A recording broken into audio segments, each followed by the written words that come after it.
성공하더니 너 좀 변했다? 라고 사람들은 말하는데요. 그게 아니라 사람이 변해서 성공한 겁니다. 가난한 사람이 부자가 되려면 아예 다른 사람으로 바뀌어야 합니다. 가치관부터 무의식의 영역까지 바뀌어야 비로소 부자가 될 수 있는 겁니다. 그렇게 자연스럽게 성격도 원래와 180도 달라지게 되는데요. 오늘은 부자가 되기 직전 어떤 성격을 갖게 되는지 알아보겠습니다. 부자가 되기 전 변하는 성격 첫 번째. 칭찬을 많이 한다. 나는 자신을 위해서 남의 성공을 칭찬한다. 이런 말이 있어요. 왜냐하면 칭찬의 이득은 칭찬 한 사람에게 70%, 칭찬받는 사람에게 30% 돌아가기 때문입니다. 남의 성공에 대해 질투심을 갖고 험담을 하는 사람의 진짜 속마음은 남들보다 자신이 뒤처질 줄 모른다는 두려움입니다. 자신이 타인의 성공을 칭찬하고 축하해 줌으로써 나도 할 수 있다는 자신감을 스스로 불러 일으킬 수 있습니다. 평소에 남을 비난하는 사람인지 칭찬하는 사람인지를 보면 그 사람이 부자가 될 사람인지 알 수 있습니다.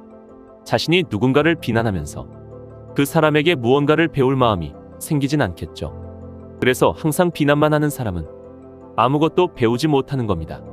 세상에는 항상 양면이 있어요. 아무리 훌륭한 사람이라도 마음먹고 찾으면 욕할 부분을 찾을 수 있습니다. 쓸데없는 자존심으로 억지로 상대를 깎아내리는 건 상대방에게 나에게 도움될 것이 없습니다. 3살짜리 아이에게도 배울 점이 있다고 좋은 점을 찾으려고 하면 누구에게나 칭찬할 만한 점을 찾을 수 있습니다. 좋은 점을 찾고 칭찬하면서 내가 부족한 점들을 깨닫게 되고 자연스럽게 나의 부족한 점들을 개선하게 될 것입니다. 더 많은 사람을 칭찬할수록 나는 더 많이 개선되고 성장할 거예요. 남을 위해서든 나를 위해서든 항상 다른 사람의 좋은 점을 보고 칭찬하려고 노력해보세요. 부자가 되기 전 변하는 성격 두 번째. 생각의 스케일이 커진다. 우리는 생각의 크기만큼 행동하게 돼요.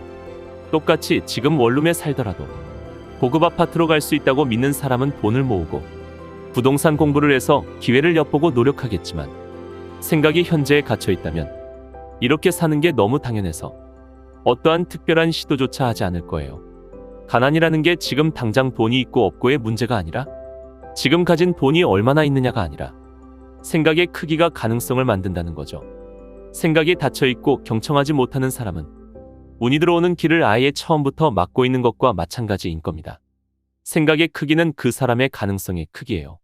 스스로 100억은 절대 못 벌 것이다 생각하면 당연히 100억을 벌기 위한 어떤 시도도 하지 않을 거예요. 사람은 자신의 생각 이상으로 시도하지 않기 때문에 1억이 목표인 사람은 절대 100억을 모을 수 없는 것이죠. 그래서 부자가 되고 싶다면 먼저 생각의 크기부터 키워야 됩니다. 내가 부자가 될 수 있다고 믿는 순간부터 부자가 될 수 있는 가능성이 생기는 거예요. 100억을 벌겠다고 하면 주변 사람들은 비웃겠지만 비웃음의 크기만큼 내 가능성이 커졌다는 것에 뿌듯함을 느끼면 됩니다. 막상 생각을 키우고 큰 목표를 잡긴 했는데 어디서부터 시작해야 할지 막막하신 분들에게 일단 내가 할 수 있는 아주 작은 일이라도 시작해보는 겁니다. 지금 당장 시작할 수 있는 가장 좋은 방법은 일을 잘게 쪼개는 것부터 시작하는 겁니다. 어렵고 큰 문제일수록 시도도 못하고 방치하기 쉽기 때문에 시작은 작게 하되 일단 시작하는 것이 중요하다는 겁니다. 전 세계를 연결한 페이스북의 마크 주커버그도 하버드 대학교의 동문을 연결시키는 것에서 비롯됐다. 작은 점이라도 일단 찍으면 그 점은 예상치 못하게 연결된다는 겁니다. 큰 목표를 성공시키려면 거창한 무언가를 해야 한다고 생각해서 손을 댈 엄두부터 안 날 수 있습니다. 큰 문제를 풀려면 일단 내가 할 수 있는 작은 것이라도 시작해보는 겁니다. 그렇게 작은 문제를 성공시키면서 자신감이 생기고 작은 성공으로부터 얻은 실마리가 큰 문제를 푸는 엄청난 나비 효과로 작용할 수도 있는 겁니다. 100억을 버는 목표가 엄두가 나지 않는다면 일단 1000만 원부터 시작해보는 거예요. 그렇게 1000만 원을 모으는 과정에서 시행착오를 겪으면서 노하우가 생기고 창의적인 아이디어가 떠오를 겁니다. 그리고 1000만 원의 성공은 1억 원을 도전할 수 있는 용기를 줍니다. 그렇게 점점 더 큰 목표를 달성해가면서 자신감은 더욱 더 커지고 돈을 모으는 속도가 점점 더 빨라질 거예요.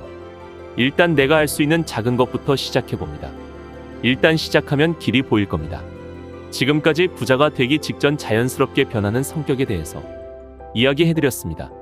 결국 우리가 할 수 있는 것은 남들이 뭐라고 하든 내가 할 수 있는 일을 매일 꾸준히 하는 겁니다. 매일매일 한 발자국씩 나아간다면 언젠간 내 세상이 반드시 올 것입니다. 다들 힘내시고 모두 100억 벌어봅시다.